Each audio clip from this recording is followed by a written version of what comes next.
Well, listeners, we are at the 200th episode. Woohoo! And I have some amazing dynamic women with me today who are going to answer some real hard questions that you're going to want to pay attention to.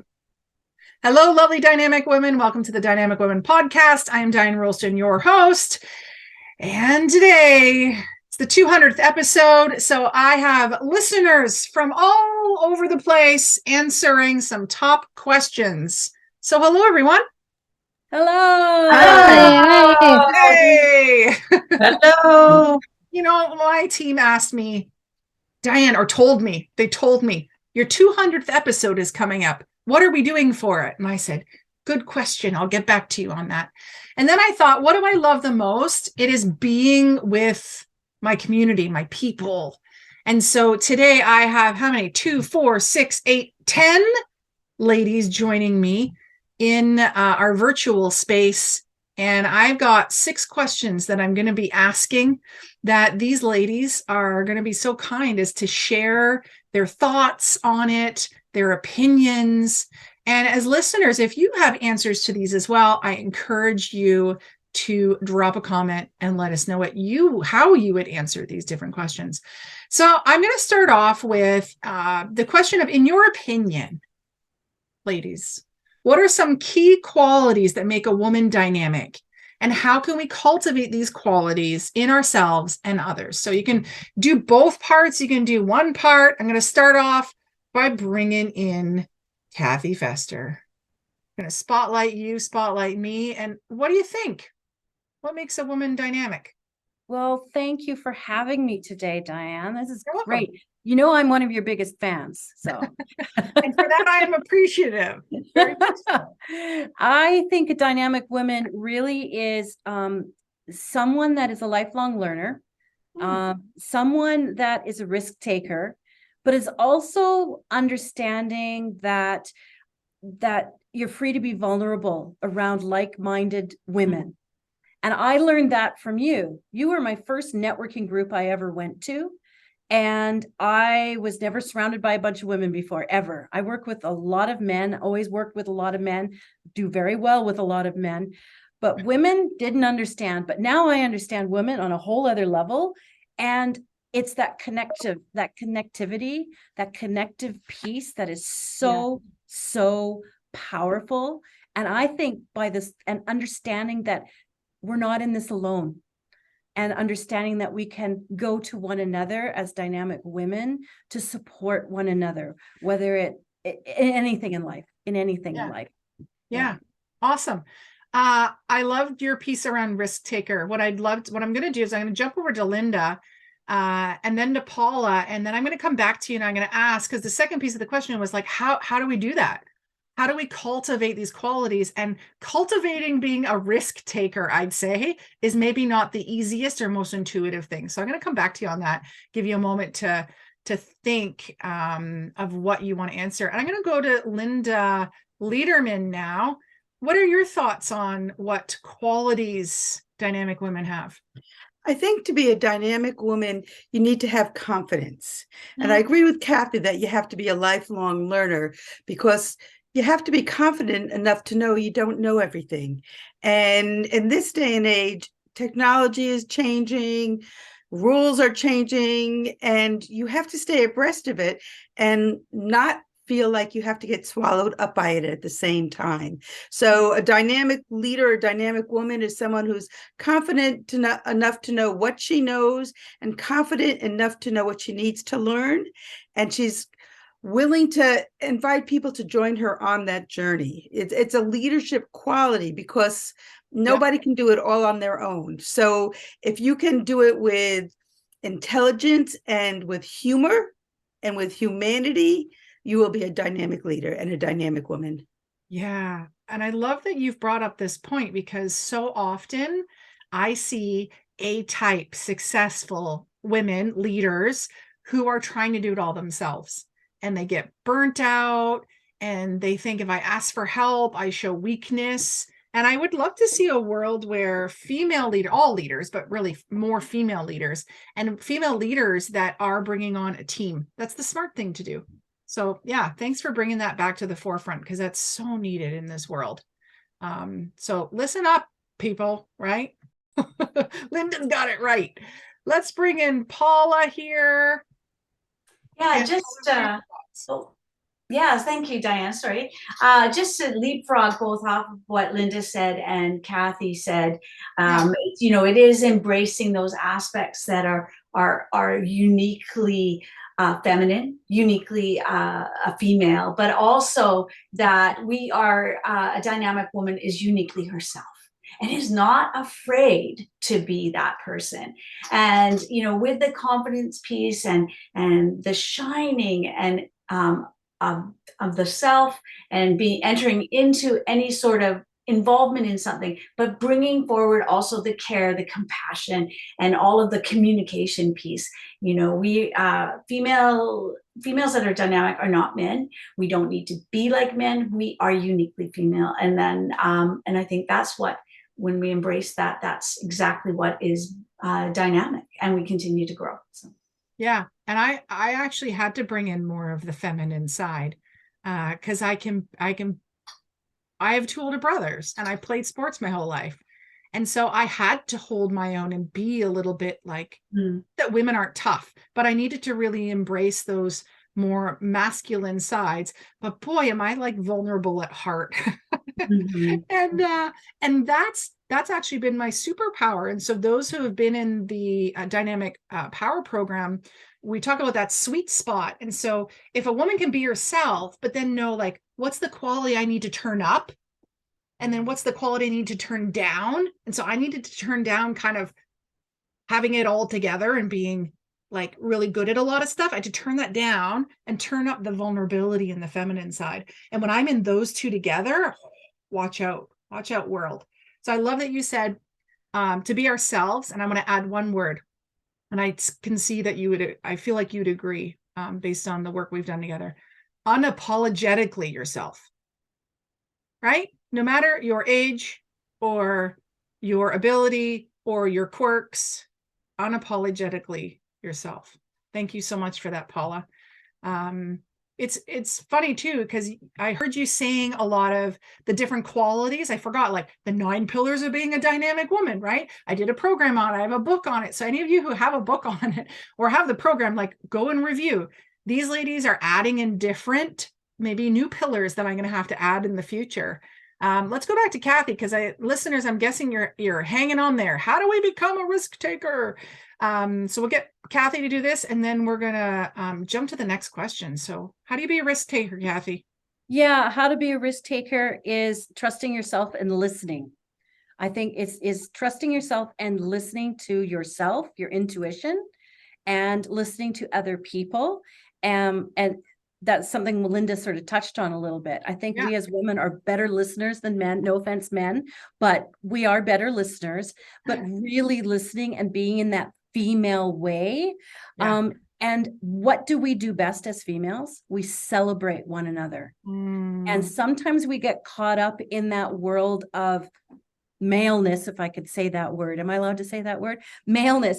Men don't celebrate. They don't care. It's like, yeah, okay, I did good. Yeah, okay, move on. But women is like, I did good. Is anyone watching? So we rely on dynamic women to support one another and celebrate. And as individuals, I think strong, dynamic women will be good about celebrating themselves without feeling funky about it. Yeah. So we lift others up and we take the applause for our own accomplishments. Amazing. Thanks, Kathy. So we're going to move to the second question. We'll see who's going to answer this one. The second question is, what are some of the biggest challenges facing women in today's society, and how can we work to overcome them?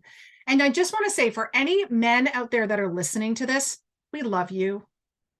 We love the masculine qualities as well. This is definitely not a women are better than men moment. This is just a celebrating women moment.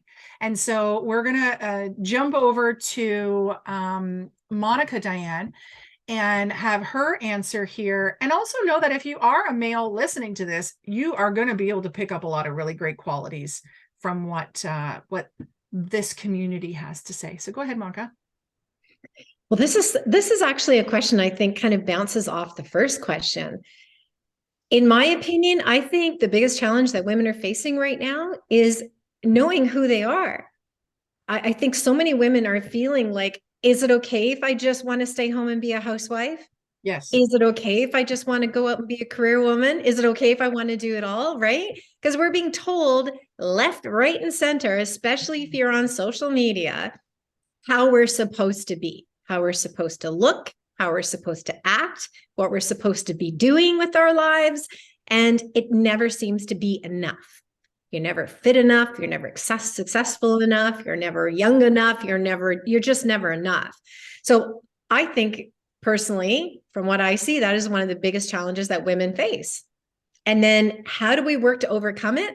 Yeah. Make it okay. If you just want to be a housewife, that is respectable and that should be honored. Make it okay if you don't want to be married and don't want to have kids. Make it okay. So all of these things, it's a level of acceptance within society that I think is really lacking. There, for somebody like myself, I'm not married, I don't have kids, I never have a corporate job, and I have felt most of my life that I was a little bit odd.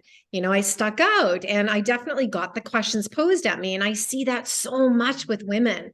So I think it's really just allowing a woman to do whatever her heart really, truly desires and supporting that. Yeah.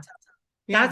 That's my perspective on it. And I think that it really kind of, it piggybacks on the first question, right? It's coming back down to dynamic women and having women around you support you, that it's okay if you just want to breastfeed at home and not go to work, right? So yes, and I can tell you're super passionate about this. You've got other people in the room here clapping for you. And what's interesting is, though, as you talk about it, you use the word just. Right. And when we hear that, to just do something means that you're missing out on other things. And so what I'm hearing you're very passionate about, though, is if your desire is to be at home and to be a housewife, that's amazing. And if your desire is to go to work, that's amazing. No matter what your desire is, you have permission to fulfill it and have that be what you want to do. Yeah. And you're absolutely right. Removing the word just, because just minimizes it, right? It does. So it's not just doing that. It's like doing that. Yep. Doing that. Yeah. Yeah. And you're, as I come off there, Monica is such a great role model for being unapologetically herself and having what we deem as a maybe unconventional role of a woman, for her to be doing her own thing and living life how she wants to in a really great way. That's what I see anyway from your social media. Thank you. That's what I'm guessing.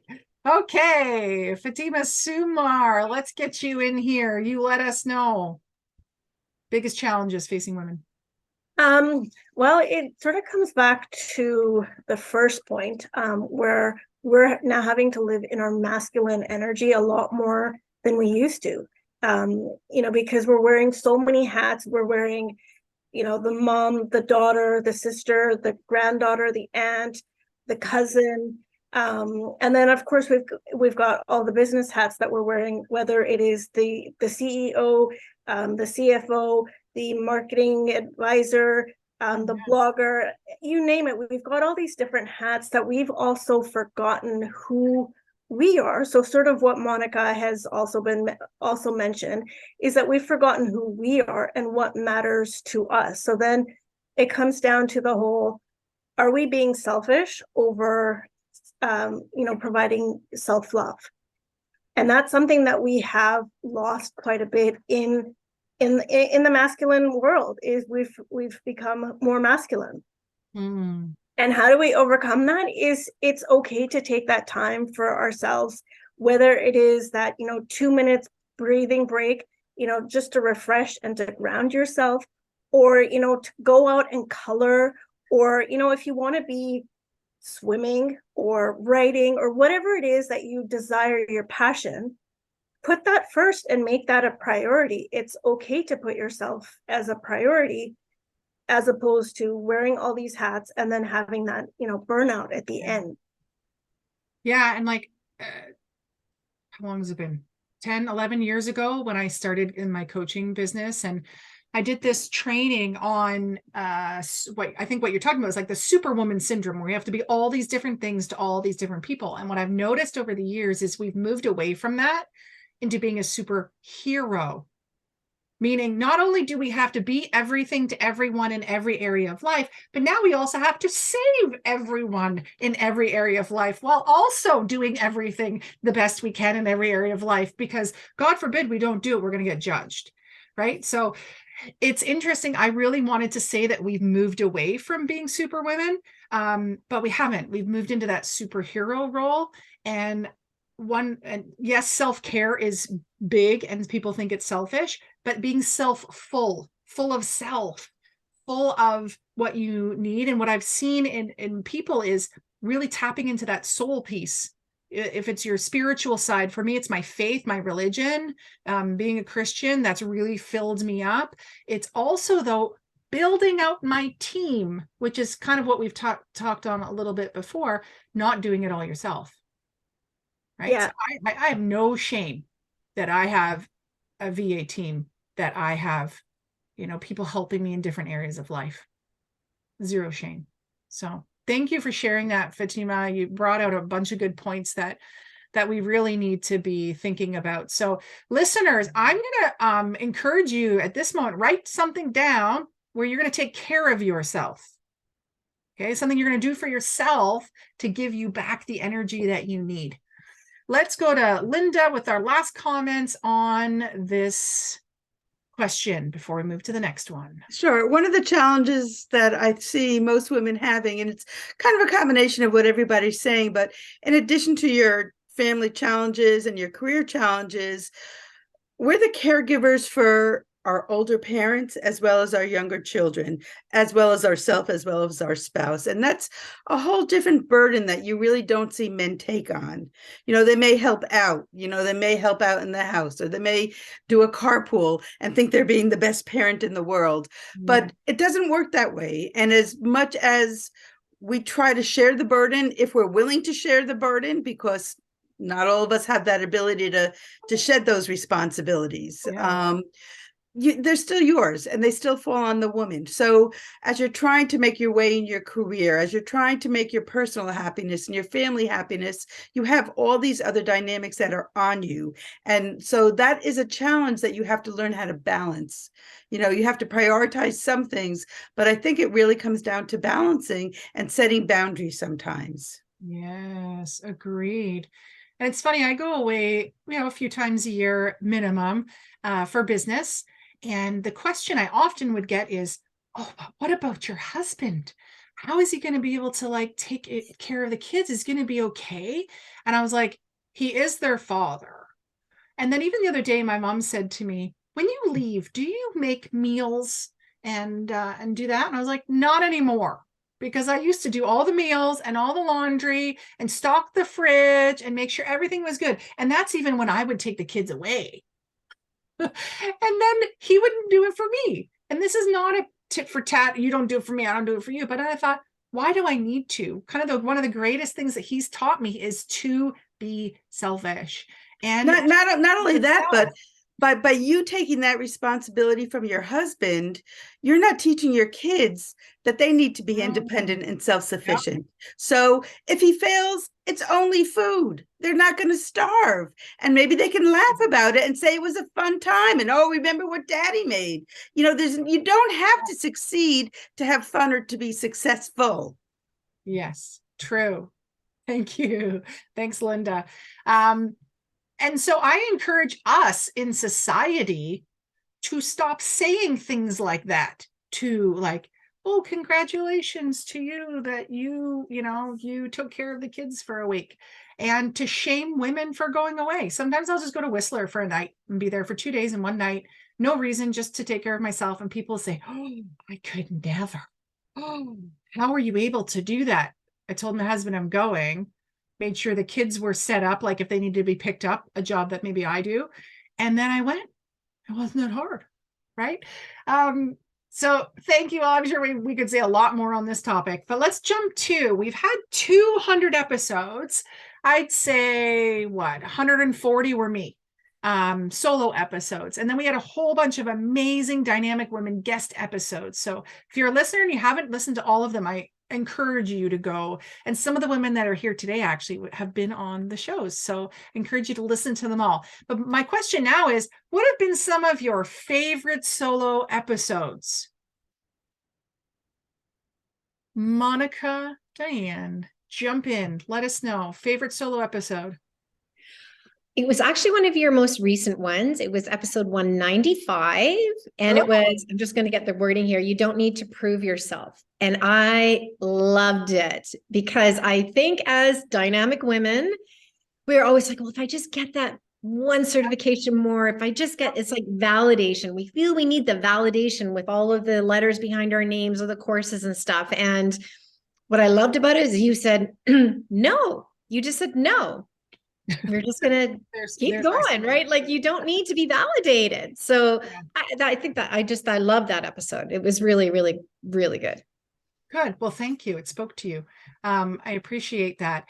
And the reason why I wanted to talk about that, and that was around, you don't have to prove yourself before you can make an offer. And this was because I don't remember who, but it was a client I was talking to, and she was nervous about making an offer because she was like, well, like, what proof do I have? What client testimonials do I have? What results do I have? And I was like, do you know you can get the results? As long as you can know that you can get them there, then that's fine. And if you don't get them there, will you do your due diligence to make sure that you do eventually get them there? Yeah, of course. I said, good, go ahead and offer. You don't have to wait on that. But you can use that for anything in life, really. Let's bring in Cora Naylor now to share her thoughts on favorite episode. Yes, I have one that's, can't remember when it was from, but it was about getting ahead at 9 or 90. And it's such a cute story, with your daughter, with her drawing. But the one for me was the man that you met who was in his 90s and all the things that he did. John first. And and that's one of my passions is for women that it's never too late to do something new. I mean, for myself, I'm going to be 60 this year. What? And and I'm kind of restarting myself again. And I've met so many incredible women that are doing that. And I think some women, maybe if they're not in our kind of circles, think that life is over. And we don't know how long we have left, but it's never too late to try. And now's when we have the most time and we might ever have in our lives. That's more our own time. We have the choice if you have grandkids or maybe you have to look after aging parents or whatnot, but we actually have more of our own time at this point in our lives, I think, to do something that we want to. Yeah. Thanks for bringing that one up. Yeah. Sometimes I do share little stories about people in my life. I should maybe do that more because I go into, because of my background in education and teaching, I do a lot of like, here's how to do this or 3 ways for that. But maybe I should just, my musings of life. But I love those ones too. I mean, those are so practical and useful. There were so many. I'm looking through the list kind of thinking, but I love that one because that's a particular point for me. It's just making sure women are still doing something or trying. It doesn't matter if it's, playing a new sport, playing an instrument, starting a business, whatever. There's still lots of time. You could go get a degree if you wanted to, if you always wanted to. Yeah. And we don't want to wait for tomorrow because I know I have the dynamic women community. We've had 2 of our big members, as in they were here from the beginning. Duhita Speck and Christina Horvath, who both lost their lives, right? Yeah. One just went to sleep and never woke up, and one battled brain tumor. And it's just so horrible to see that their life just gone like that. And so that gives us permission and responsibility to do what we're passionate about, we want to do. So thank you for Cora for bringing that up as well. Let's go to Paula. I hope you're going to say something about the 60 thing because I was going to talk about you, but now that you're here, Paula Kent, tell us how do you want to What do you want to share? Yeah. Well, I wanted to share, I don't have a particular episode, but what I have found is that when I need an episode, one kind of bubbles up. And so, and I think a lot of it is around your speaking. That's what I'm really focusing on. So I'm going into YouTube and finding your episodes on speaking and things like that. So that's what I do find. But I did want to share 60. I'm 60 also this year, so a fellow 1963 birth a year. But it's not too late, and I think that's the beauty of what you share with us, Diane, is that we're always possible. We're always possible. And that's the beauty of your episodes, the solos and the ones with guests, is it's always grounded in possibility. And I'm really appreciative of that. Yay! I love hearing it that way, because I've always been someone who, like when I was a kid and I'd be like, oh, you can do that. You can do that. And no matter where I was, sports or in class or student council, whatever it may be, it was always this like, I couldn't believe that people couldn't believe in themselves, but I realized it was one of the greatest gifts my mother ever gave me, was full on belief. And it was funny, it came full circle when I went, I was being flown back into my hometown to give a presentation. You know, they paid my fee, flew me in. I was on the poster of everything. It was amazing. I said, Mom, you going to come watch me speak? Oh no, I can't do that. I said, yeah, you can, Mom. It's an open one. It's not like for a company that you can't show up. It's a public event. I can get you a ticket. It's in your hometown. You can come. Oh no, I couldn't come. So why? She says, I'd be too nervous to watch you. I'm like, but Mom, I'm good. Like, it'll be good. And she goes, oh, I know you'll be good, but I'm going to be nervous for you. She said, I never understood how you did all the things you did. I'm like, Mom, but you always told me you can do it. I believe in you. And she goes, yeah, but I never knew how you did it. So that made me laugh, because sometimes I was sitting there going, I don't know if I can do this, but Mom said I can do this, so I'm going to do it. Like, and then to find out in my late 30s that Mom didn't really, she believed in me, but she was terrified at the same time. So there's another gift that we can give other people, is to just have like belief in them, that it is possible, that they can do things that they want to do. So we have 3 questions left. I want to honor your time, all of you that are here, but I also want to answer all these questions. So we're going to keep going. We got a really good one coming up for all those in tech and male-dominated industries. So how can we create a more inclusive and supportive environment for women in male-dominated industries such as tech and finance? Who wants to talk about that? And this one is, I'm super passionate about now, even more so than a few years ago, because COVID set us back.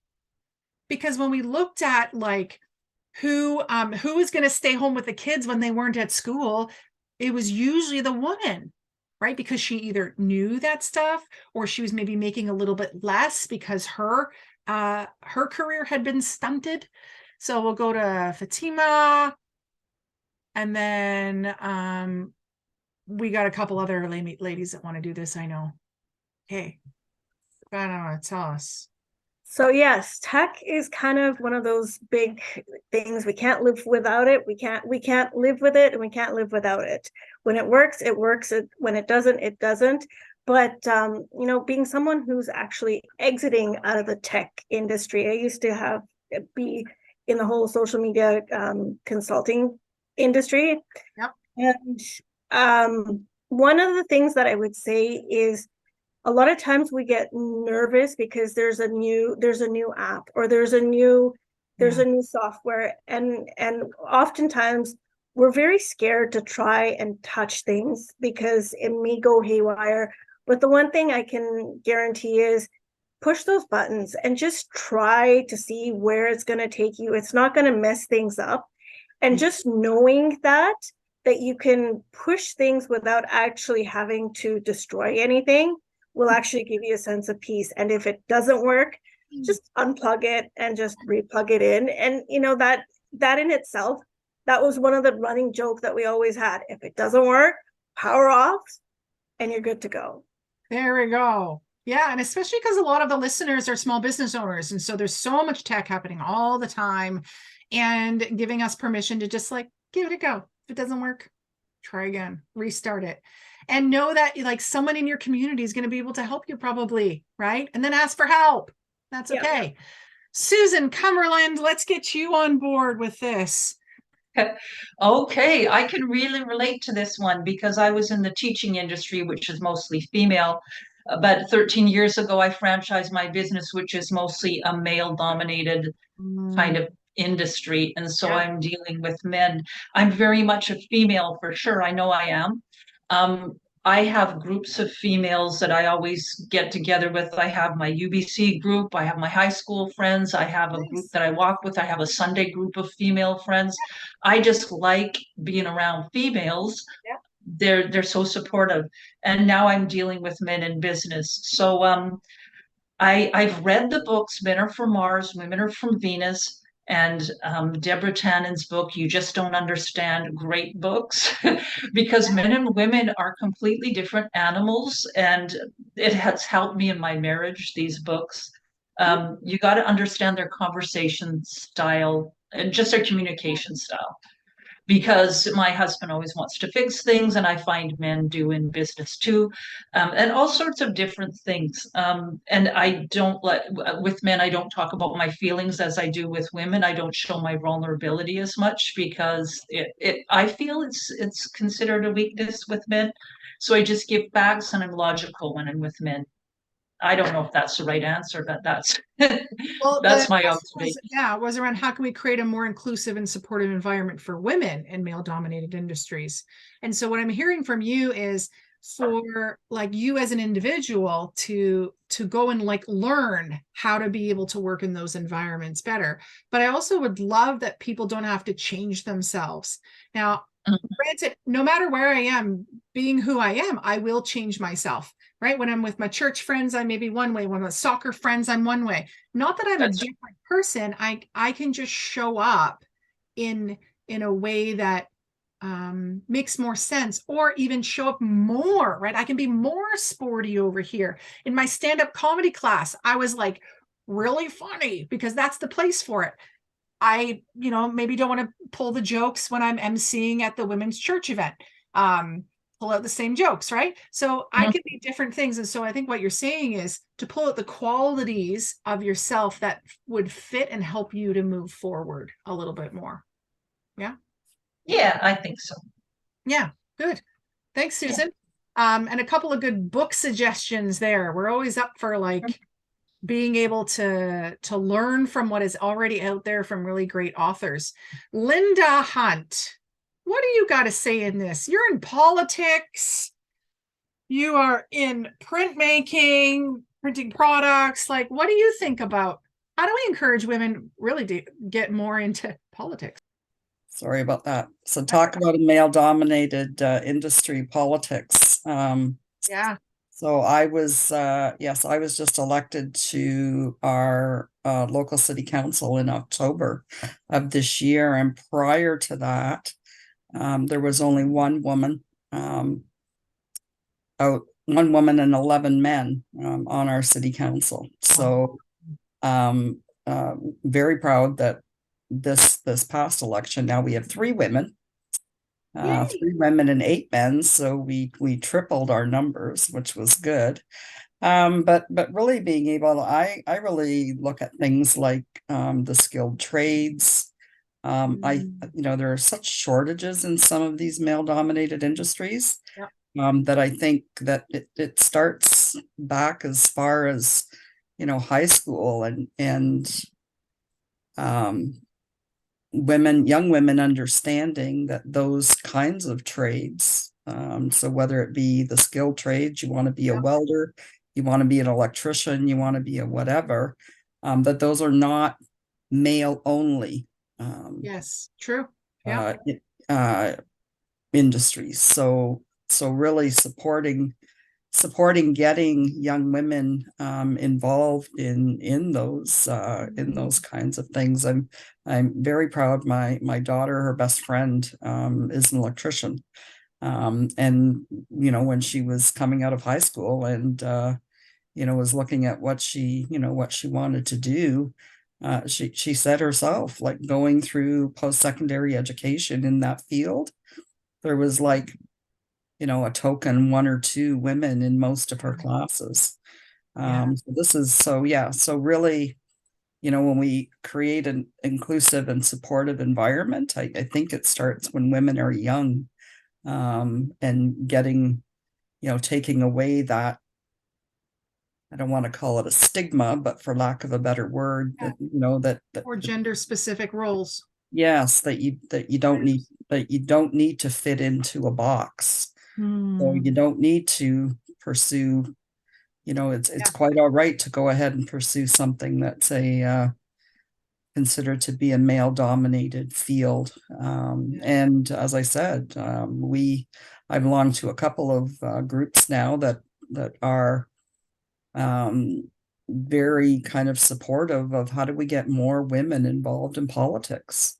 How do we get our, now we're lucky in Canada that our federal government cabinet is gender balanced, but that is not the case in I would say every municipality in the country. So, but again, it starts when they're young and getting them interested in those kinds of things, which traditionally have been considered to be male fields. So, yeah. So thank you, Linda, if we are mothers or if we're mentoring younger women and society in general, we should be making these gender neutral careers, maybe offering more grants to encourage women to get into these different fields. Also, there's a lot of women's associations that are supportive, right? We have women in science and technology groups. We have so many different organizations that will support. I would love just to see more women tapped into that, to get that support, because it can be tough.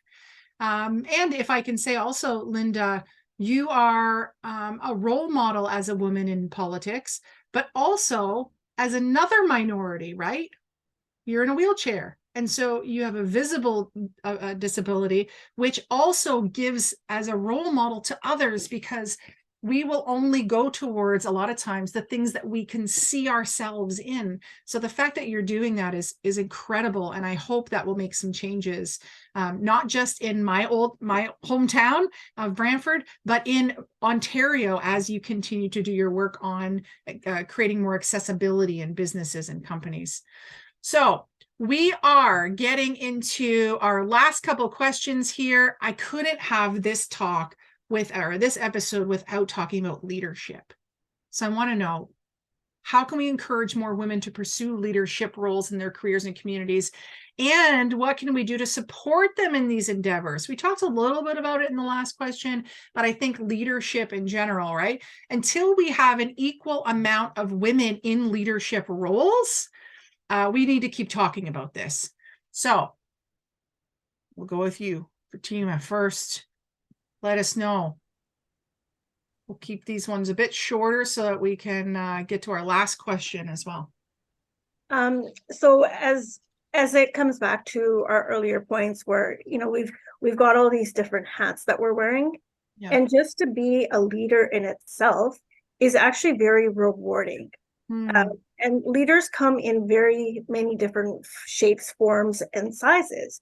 It doesn't necessarily have to be, a leader of your group or a leader of, but it could just mean that you're taking the ownership, the leadership to step forward and try something completely different that scares you, and be that voice for the people behind you. And so I think as women, we definitely have the qualities and the strength to be like wonderful leaders, to actually mentor our younger generations, right? And being a leader is huge. It starts off like, if you look at Girl Guides or being empty skills, we're taught these amazing qualities. And for me, a good leader is someone who actually will also get their hands dirty, not just dictate what needs to be done, but also get their hands dirty and get in there and have fun with your team. Yeah, servant leadership is a great way to form that connection and to have followers really want to be with their leader, whatever business or an organization. Yeah, great. So let's jump in. We'll go to Paula, then we'll go to Linda. Paula, let me know. What do you think? How do we do this? Yeah, I really love this question. It feels like everything we've talked about is kind of built up towards this this question. And I just make it a little bit, maybe a bit more generalized. This is really around normalizing the conversations we're having and the messages that we are talking about, you know, being unapologetically you, embracing the feminine leadership style, and also just encouraging our young women, our young young people to embrace that we aren't a whole society if we just act one way, and that when we look at things holistically, there's equal opportunity for the masculine, the feminine, and all of those aspects. But let's normalize that. And I think that's a real key sort of message. And everything we've been talking to up to this point is, you know, even having this conversation, let's do it again. Yes, exactly. Yeah, and permission for us to continue talking about it until things get more even. And so I'm going to have Linda Hunt back here, and I just want to set us up, listeners and everyone in the room here. Our last question is going to be around, you know, I've just done 200 episodes. Where do you see us going in the next 100 episodes and beyond? What topics do you want to see covered? So we'll get to that as soon as we give Linda the floor here. Yeah, I think it goes back to, like, right in the first question, like, what are some of the key qualities that make a woman dynamic? And we've heard, you know, confidence, being yourself, but really encouraging people to pursue leadership roles is a lot of that is you know, allowing them to identify what leadership skills they have and where those leadership skills are going to be best utilized. And in my case, as I said, I'm 57. But I spent 30 years in leadership roles, kind of in the volunteer sector in my community. And that was really, for me, was kind of my next stepping stone, was running for municipal office. So spending that time in those leadership roles is you know, what gave me the experience to feel that I could be successful. Awesome. Moving into another leadership role. But I think, you know, how can we encourage women? Again, it goes back to, you know, when they're young. I mean, you don't wake up at 55 and decide that you're going to start pursuing a leadership role in your community, for example. That, you know, that gets built up over time. And that's probably one of the, you know, it's like, when you're young, get out there. And hey, I mean, I did a lot of work in my community when my kids were, well, before my kids were even born, and you know, through the whole time that they were younger, and had some key leadership roles professionally as well. And, you know, just, you know, couldn't have done that without the support of my husband. But you know, he sits back sometimes and thinks, I don't know why you're doing all this stuff either. But yeah, that's really, that history is what got me to kind of the position I am in today. Yeah. So a couple good points there around stepping in when you're younger and going into places that, you know, you can volunteer. There's so many different opportunities in all areas of life to be able to do that. And I think it comes back to that acknowledging others and what you see in them, right? So if you see something in someone, say it. If you see that they have leadership qualities, nurture them, tell them, encourage them, call them in. That's what we're doing right now in our church, is for leading these women's groups. As leaders, we've been kind of tasked to look at people who have the potential qualities to step in future leadership roles. And that's actually quite exciting. And to be able to say to someone, hey, I see this in you. I see that you could do this. I think that's where we can really help women to step into leadership roles. So I'm going to come into like full group mode here. Let's just hear from everyone, like topics. What do you think we should cover, I should cover in the solo episodes, or even in guest episodes, moving forward to our next 100 or 200 episodes?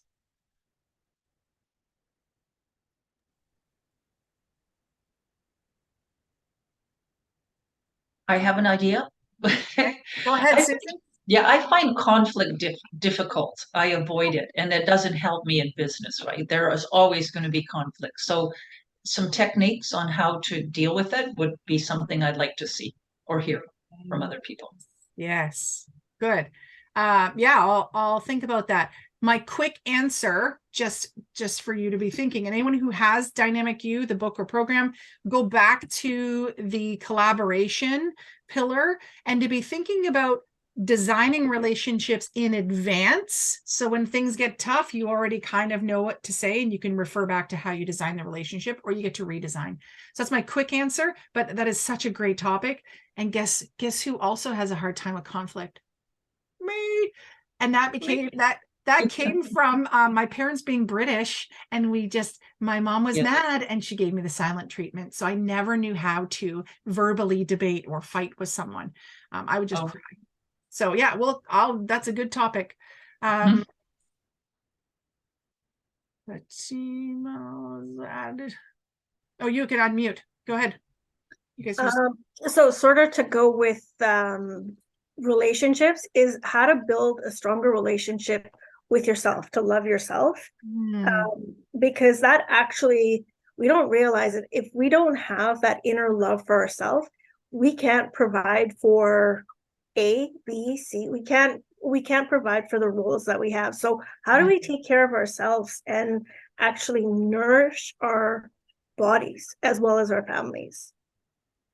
So I think that might be two topics in there. Might be two topics, and I won't give the answer of just have a spa day, because that's usually what people say. Get a massage. No, it's more than just a spa day. Like, it's like looking at your inner child and really getting to go back and be there for your inner child, for yourself. For example, you weren't able to communicate. So, being there for your inner child is a way for us to heal forward. Yeah, got it. Hey, that's another good topic. We'll go to Linda, and then I'm gonna read from the chat. Go ahead, Linda. I'm going to go with topics around leadership. I mean, certainly from solo episodes, and also featuring female leaders in their fields in guest episodes. So I think you could get a lot of episodes out of something like that. Yeah, well, we did the whole Dynamic Women in Leadership Summit, where we talked about how you can lead in different areas of your life. And so there's some stuff there. I know I did some talks around that. So anytime you're wanting to think about like, oh, maybe Diane did a topic on that, search my name and the topic, and something could come up. And even add in Dynamic Women podcast. But yeah, leadership is definitely a strong topic. I'll also go back to what Paula was saying before about wanting to listen to the ones about being a speaker. I'm actually in the middle of a series right now. I did one episode. There's 4 more coming probably, and maybe more, we'll see, all around different speaking opportunities, even when you're not a professional speaker yet. So check out the last episode, 199. Excuse me, where I start things off, and then there's going to be more coming on that topic. And then another topic that we have in here from Monica Diane is around how to not need acceptance or approval. Yeah, that's a good one. That's a really good one too. And we were kind of laughing before we jumped on here, but how about dating over 50? That was another topic that got thrown out there. And really, like, dating at any age, making friends at any age, those are also topics that I think are important. So any last thoughts around topics? One that I think that we can't cover enough is around trusting ourselves and that unapologetically being ourselves and celebrating our uniqueness. I think that's an important message that that any leader really needs to hear, but especially women. Yeah, thanks for that. So I'm always open to hear your topic suggestions. It can be in the form of a problem, a question. You're like, I have this opportunity. How would I optimize it? We can do everything from like all areas of life to strategy. I can pull in my coaching for life coaching. I can pull in my hat around business consulting, my background in education. Like we can go so many different places, and you as the listeners are the most important to me. I want to cover topics that will really serve you. So I encourage you, if you're listening, you're like, hey, I got a topic. Cool. Reach out to me, Diane@DianeRolston.com.